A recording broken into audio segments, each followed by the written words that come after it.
Hello বন্ধুরা, career space YouTube চ্যানেলে আপনাদের সকলকে স্বাগত জানাই। আশা করি আপনারা সবাই ভালো আছেন।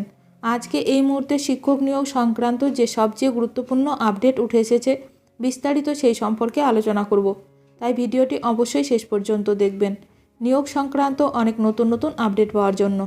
যারা চ্যানেলে নতুন তারা চ্যানেলটিকে সাবস্ক্রাইব করে পাশে থাকা বেল বাটনে প্রেস করে অল নোটিফিকেশানটিকে অন করে রাখবেন, কারণ এমন ধরনের লেটেস্ট আপডেট নিয়ে এই চ্যানেলে সবসময় ভিডিও আপলোড করা হয়ে থাকে। কাউন্সেলিং হয়ে যাওয়া শিক্ষকদের জন্য জরুরি নোটিশ দিল প্রাথমিক শিক্ষা পর্ষদ। প্রাথমিকে শিক্ষক নিয়োগ সংক্রান্ত গুরুত্বপূর্ণ নির্দেশ দিল প্রাথমিক শিক্ষা পর্ষদ। যে সমস্ত প্রার্থীদের দ্বিতীয় ফেজের স্টেট কাউন্সেলিং হয়ে গেছে তারা যে জেলা বেছে নিয়েছেন সেই ডিপিএসসিতে দ্রুত খোঁজ নিন।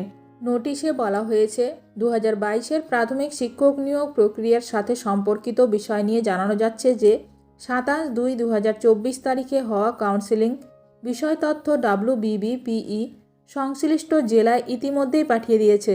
রাজ্য স্তরের উপর ভিত্তি করে WBBPE দ্বারা প্রস্তুতকৃত প্যানেল নিজ নিজ জেলায় পাঠিয়ে দিয়েছে পর্ষদ। তালিকাভুক্ত প্রার্থীদের অবিলম্বে তার পছন্দের জেলায় যোগাযোগ করার জন্য অনুরোধ করা হচ্ছে। সংশ্লিষ্ট জেলা প্রাথমিক বিদ্যালয় পরিষদ অথবা প্রাথমিক বিদ্যালয় পরিষদ প্রয়োজনীয় ব্যবস্থা গ্রহণ করবে। প্রসঙ্গত উল্লেখ্য, প্রাথমিকের অধিকাংশই শিক্ষক পদে কাজে যোগ দিয়েছেন। মোট 9,533টি পদে নিয়োগ হতে চলেছে। জেলায় নিয়োগ না হওয়া পদগুলি রাজ্য স্তরে কাউন্সেলিং দিয়ে পূরণ করা হচ্ছে। প্রথম দফার স্টেট কাউন্সেলিং হয়েছে 21/2/2024 থেকে 24/2/2024 মধ্যে। দ্বিতীয় দফার কাউন্সেলিং হয়েছে 27/2/2024-এ। শিক্ষক নিয়োগ সংক্রান্ত বিষয়ে আপনাদের মতামত অবশ্যই কমেন্ট করে জানাবেন। ভিডিওটি ভালো লাগলে অবশ্যই লাইক করবেন। আজকের ভিডিওটি এখানেই শেষ করলাম।